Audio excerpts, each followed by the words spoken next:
Hello everybody, I'm News 12 meteorologist Mike Rizzo. We are going to experience a solar eclipse on Thursday, June 10th, 2021. Now, this is a photo of the solar eclipse that happened back in August of 2017. I took this photo here with a couple of friends in South Carolina, and this is what a full solar eclipse looks like. It's when the moon blocks out the sun in the middle of the day. Now, there is something different that's happening about this solar eclipse on June 10th. It's an annular solar eclipse. No, that doesn't mean it happens annually. It means that the moon is just slightly smaller in size, at least in the reference, right? And that makes it a little ring around the eclipse zone, which I'll show you a photo in just a minute. So this is a total solar eclipse.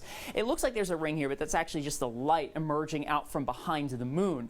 This eclipse is actually going to have a ring around it, and I'll show you a photo of that in just a few minutes here. Let's explain what a solar eclipse is. It's when the moon orbiting around the Earth blocks out the sun. So that moon moves between the sun and Earth, and therefore casts a shadow, and that shadow creates some like daytime darkness, and that daytime darkness is what we call the solar eclipse. And this particular eclipse is actually going to be taking place fully up in Canada.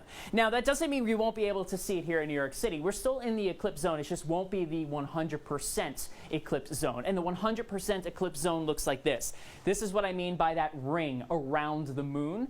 This is the ring of fire is what it's called. This is an annular solar eclipse. Now, why, unlike the one in 2017, why doesn't it cover the sun fully? Well, the moon is actually in apogee, where it's farthest away from Earth in its normal orbit. It's the opposite of a supermoon. So whenever a supermoon happens, that's when the moon looks bigger in size. This is like the opposite of that.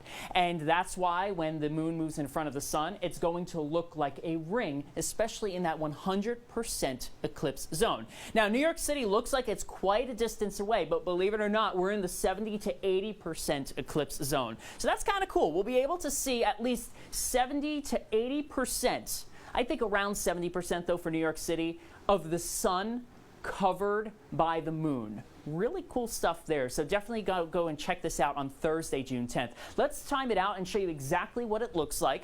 So the sun rises at 5:24 a.m. and that's when that solar eclipse begins on Thursday, June 10th. So as the sun comes up, the moon then covers and blocks out the sun, and that maximum eclipse is taking place at 5:32 on Thursday, June 10th in the morning. And you'll notice that only about 70% of the sun will be covered with the moon. That's the maximum that we're going to see here in New York City. And it will look like a crescent. The sun will look like a crescent on the bottom of that shadow of the moon. So really, really cool visual experience if you plan to go check this out on June 10th. After 5:32, it takes about an hour for the eclipse to end as the sun continues to rise in the sky and the moon moves in the opposite direction. So here's a couple of solar eclipse tips. Sunrise on Thursday, June 10th takes place at 5:24 a.m. Be sure to look east-northeast as the sun is rising to get a good look at this solar eclipse.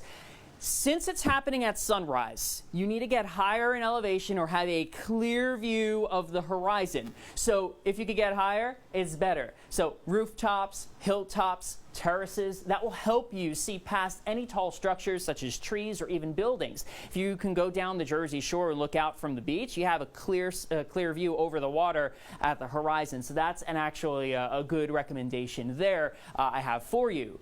Don't look directly at the sun. This is very important. If you look at the sun, you can become blind. So use a camera, use eclipse glasses, you have them left over from 2017, or use projection methods. One way that you can see the crescent shape of the sun on June 10th is looking at the shadows of the trees. The trees will project what the eclipse looks like on the ground within the shadows. So kind of a cool like phenomenon that happens with that. So with that being said, everybody, let's time out the forecast, the weather conditions. At least at this point in time, Thursday's weather looks pretty good. This is what it's going to be at about 5:24. Sunrise direction is again to the east-northeast, so make sure you look out toward that direction. Temperatures in the Bronx at 70, Manhattan at 70, Brooklyn at about 70 degrees. And look what happens as the maximum eclipse comes through. Still no clouds, maybe a few thin clouds, but honestly doesn't look like it's going to be a bad experience for viewing that solar eclipse on Thursday, June 10th, 2021. So if you could grab a photo like this one, feel free to drop it in the comment section below, or even if you have some past photos of solar eclipses, I'd love to see that. Even lunar eclipse photos, I'll take them as well. So if you have any questions, feel free to drop a line in the comments below, and thanks for watching.